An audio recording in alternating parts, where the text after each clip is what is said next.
করে এই মুহূর্তে যারা যাচ্ছেন, এই মুহূর্তে গোটা বাংলার মানুষজন যারা বাইকে করে যাচ্ছেন তারা প্রত্যেকে বুঝতে পারছেন যে ডালিম শেখরা প্রবলেমেটিক। এই ডালিম শেখদেরকে কি করতে হবে সেটা বাংলার মানুষকে ঠিক করে নিতে হবে। ডালিম শেখকে, লাভপুরের বিশাল বড় মাতব্বর ডালিম শেখ তৃণমূল কংগ্রেস নেতা, সে কালকে হুমকি দিচ্ছিল, কালকে সারাদিন ধরে হুমকি দিচ্ছিল যে পিস পিস করে দেবে নাকি। কাকে পিস পিস করে দেবে?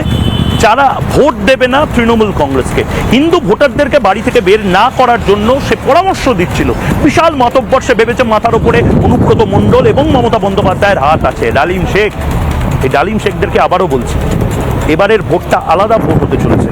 ডালিম শেখকে কাল মধ্যরাতে, মাঝরাতে পুলিশ টেনে তুলে নিয়ে গিয়ে জেলে পড়েছে। ডালিম শেখের সমস্ত হাওয়া হুস হয়ে গেছে এবং ডালিম শেখ হঠাৎ করে বীর পুরুষের মতন বিশাল কথাবার্তা বলছিল, চিরবির চিরবির করা শুরু হয়ে গেছে, মিনমিন করা শুরু হয়ে গেছে। দেখুন, হয়তো জেলের মধ্যে এই মুহূর্তে কান্নাকাটিও শুরু হয়ে গেছে। ডালিম শেখ এই মাতব্বর কি বলেছিল কালকে শুনুন।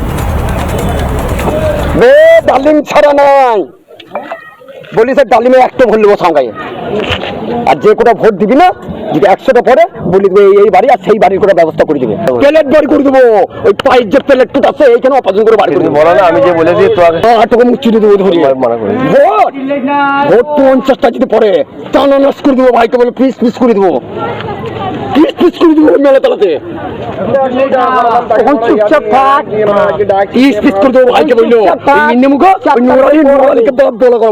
4 তারিখের পর বাড়িতে বাস করতে পারবো না, এটা দেখে 4 তারিখ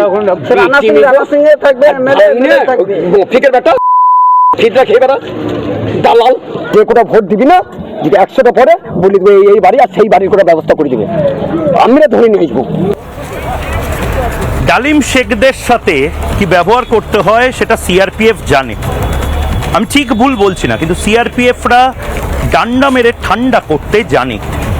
তাদেরকে হাত খুলে খেলতে দিতে হবে এবং এই প্রথমবার সম্ভবত হাত খুলে সিআরপিএফ খেলতে পারছে। নির্দিষ্টভাবে কোন কোন জায়গায় ডালিম শেখদেরকে ডান্ডা মেরে ঠান্ডা করা যায় সেটা তারা বুঝতে পারছে।